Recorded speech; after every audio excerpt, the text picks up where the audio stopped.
గొప్పల గురించి మాట్లాడుతున్న మీరే మనుషులు. మనకదే ఆడబిడ్డ ఉండి మన బిడ్డకి జరిగితే ఇలాగే సమర్థిస్తామా? నేను మళ్ళీ అడుగుతా ఉన్నా, ఈ రాష్ట్రంలో ఉన్న మెడికల్ కాలేజీలో ఏ కాలేజీలో కూడా చనిపోయినంతమంది ఆడబిడ్డలు ఒక నారాయణ మెడికల్ కాలేజీలోని ఎందుకు చనిపోతున్నారని అడుగుతున్నా. సమాధానం చెప్పండి. అడుగుతున్నా గత 10 సంవత్సరాలుగా 15-16 మెడికల్ కాలేజీలు ఉన్నాయి. ఏ మెడికల్ కాలేజీలోనే 4-5 ఆడబిడ్డలు చనిపోయారా? ఎక్కడా లేదు. సరే, చనిపోతే కనీసం మంత్రిగా ఉన్నాడు, అదే కాంపౌండ్లో చనిపోయింది, పోయి చూశాడా? లేదు. ఇట్లాంటి వెధవులు ఈరోజు తిరుగుతూ నా గురించి మాట్లాడతారా? కక్ష సాధింపు గురించి మీరు మాట్లాడతారా? అనిల్ కుమార్ యాదవ్ మీద ఒక దొంగ కేసు పెట్టించి రాష్ట్రం అంతా భ్రష్టు పట్టించాల్సిన చూసిన చరిత్ర మీది. ఆఖరికి కేసు కూడా పెట్టుకోలేకపోయారు. మీ ప్రభుత్వంలో నా మీద కేసు కూడా పెట్టుకోలేకపోయి కానీ బురదైతే చల్లి దాన్నేం మాట్లాడుకుంటుంటారు మీ ప్యాకేజ్ నాయాలు. మీరు తిరిగి నేను వస్తా, నేను ఉద్ధరిస్తా. 4.5 సంవత్సరం ఓడిపోతే కనిపిలా. ఒక్కటి అడుగుతున్నా, నీ వయసు 70, ఒళ్ళంతా జబ్బులు, 15 రోజులకి ఏఐజీకి పోవాలి నువ్వు ట్రీట్మెంట్కి. ఈయన మాట ఇస్తా అంట, ఉంటాడంట. 70 కింద కటింగు, రేపు ఓడిపోతే కనిపించవు. నిన్నెవరు అడగాల? ఎవరిని అడగాలనుకుంటా? నువ్వు ఎన్టీఎం ఇచ్చిన 10,000 ఇచ్చి జీతం ఇచ్చి తిప్పుతున్నా ఎన్టీఎంని అడగాల సమస్య వస్తే? లేకపోతే నేరుగా నీ ఇంటికి వచ్చి కలిసే, ఈ రోజుటికైనా ఏదైనా కార్యకర్తకి నేరుగా నిన్ను వచ్చి కలిసే అవకాశం ఉందా? నాయకులకు ఉందని అడుగుతున్న కార్యకర్తలు దేవుడు ఎరుగు. అరే, నీ చరిత్ర 10 రోజుల క్రితం, ఇది నేను మాట తప్పైతే టెలికాన్ఫరెన్స్లో జరిగిన మాట ఇది. ఆడబిడ్డల మీద, ఆడవాళ్ళ మీద తనకున్న గౌరవం గురించి చెప్తాను వినండి. ఇది కాదు అని కాన్ఫరెన్స్లో ఉన్న వాళ్ళు ఎవరైనా చెప్పమను.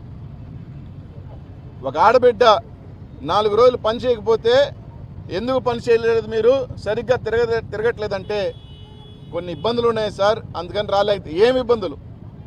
కొన్ని ఇబ్బందులు సార్ అంటే ఏమి ఇబ్బందులు చెప్పు, నువ్వు ఏమి ఇబ్బందులు అంటే, ఆడబిడ్డ పర్సనల్ ఇబ్బంది సార్, కొంచెం ఆడవాళ్ళకు ఉన్న పీరియడ్స్ ప్రాబ్లమ్స్ ఉన్నాయి వల్ల, దానివల్ల రాలేకపోయాను సార్ నేనంటే. అయినా నువ్వు తిరగాల్సిందే.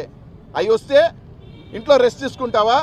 అయినా నువ్వు తిరగలేదని చెప్పి అసలు ఆ కాన్ఫరెన్స్లో ఒక 500-600 మంది ఉంటారు, మగోళ్ళు ఉంటారు, ఆడవాళ్ళు ఉంటారని కూడా ఇంకిత జ్ఞానం లేని పశువులాగా నువ్వు మాట్లాడిన మాట వాస్తవం కాదా? ఆడబిడ్డలకి కొన్ని ఇబ్బందులు ఉంటాయి, ఒక్కొక్కసారి పని చేయలేరు, ఒక్కొక్కసారి ఆ టైంలో హార్మోనల్ చేంజెస్ కానీ స్ట్రెస్ కానీ రకరకాలు ఉంటాయంటే నువ్వు 500-600 మంది టెలికాన్ఫరెన్స్లో పట్టుకొని ఇది కాదా? ఆ టెలికాన్ఫరెన్స్లో ఉన్న ఆడబిడ్డలు ఒక్కసారి ఆలోచన చేయండి. ఇట్లాంటి పశువు, నేను చెప్తున్నానన్నమాట తప్పు కాదు, అతను 1000 కోట్ల సంపాదించవచ్చు, ఎట్టయినా ఉండొచ్చు, కానీ అతనికి మాట్లాడే తత్వం, మహిళలంటే గౌరవం, ఇదే మాట మాట్లాడిన మాట వాస్తవం కాదా?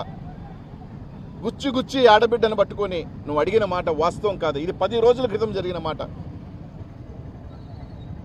పట్టుకొని అడిగావు. అట్లాంటి చరిత్ర గల వ్యక్తి ఈ రోజంట నెల్లూరు నగరంలో తిరుగుతాడంట, ఆయన ఉద్ధరిస్తాడంట, ఇది చేస్తాడంట. ప్రజలను ఆలోచన చేయమని చెప్తా ఉన్నా. ముఖ్యంగా మహిళా తల్లులమ్మ, నీచంగా ప్రవర్తించే వ్యక్తి ఇది 500-600 మంది ఉన్నారు ఆ టెలికాన్ఫరెన్స్లో ఉన్నవాళ్ళు. కాదు, భగవంతుడి మీద సాక్ష్యం వేసి ఆ టెలికాన్ కాదు అని చెప్పమని నేను ఎవరన్నా.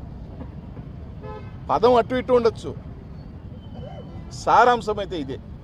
నేను మాట్లాడిన పదంలో ఒక పదం అటు ఇటు తేడా ఉండొచ్చేమో, కానీ ఆడబిడ్డను పట్టుకొని గుచ్చి దానికి ఏదో పర్సనల్ ప్రాబ్లం ఉన్నది, రాలేకపోయింది. సరే, చెప్పిన తర్వాత కూడా అవన్నీ లేదు, నువ్వు రావాల్సిందే, ఆ సమస్యలను తిరగాల్సిందే, ఈ ప్రబుద్ధుడి కోసం అంట. ఈయన దేశ స్వతంత్రం సమర యోధుడు. ఈయన పిల్లికి బెచ్చం పెట్టాడు, ఒకటి సాయం చేసే దిక్కుండడు, ఒక బిడ్డను చదివించే పాపాను పోలేదు, ఒక బిడ్డకి సాయం చేసిన పాపాను పోలేదు, ఒక బిడ్డకి వైద్యం చేయించిన పాపాను పోలేదు. ఒకవేళ 10,000 ఇవ్వచ్చు శాలరీ, 10,000 ఇస్తే నీ ఇష్టం వచ్చినట్టు మాట్లాడే హక్కు ఉంది అన్నాడు. అట్లాంటి అదవులు మీరా మా గురించి మాట్లాడేది? చిన్న స్కూళ్ళు చంపటం, ఏ స్కూల్ అన్నా నిన్న మొన్న చూసా 200 మంది ఆడబిడ్డలు ఫుడ్ పాయిజనింగ్. ఫస్ట్ దాన్ని చూడరు నాయన. పసిబిడ్డల దగ్గర డబ్బులు వసూలు చేస్తున్నావు, లక్షల మంచి కూడు పెట్టు, మంచి ఫుడ్ పెట్టు. 200 మంది అస్వస్థ ఫుడ్ పాయిజనింగ్ అయ్యి హైదరాబాద్లో, చెన్నైలోనే ఇక్కడ హైదరాబాద్లో అనుకుంటా, తెలంగాణలో. ఫస్ట్ ఫుడ్ పెట్టు, నువ్వు జనాలు ఉద్ధరించేది దేవుడి ఎరుగు.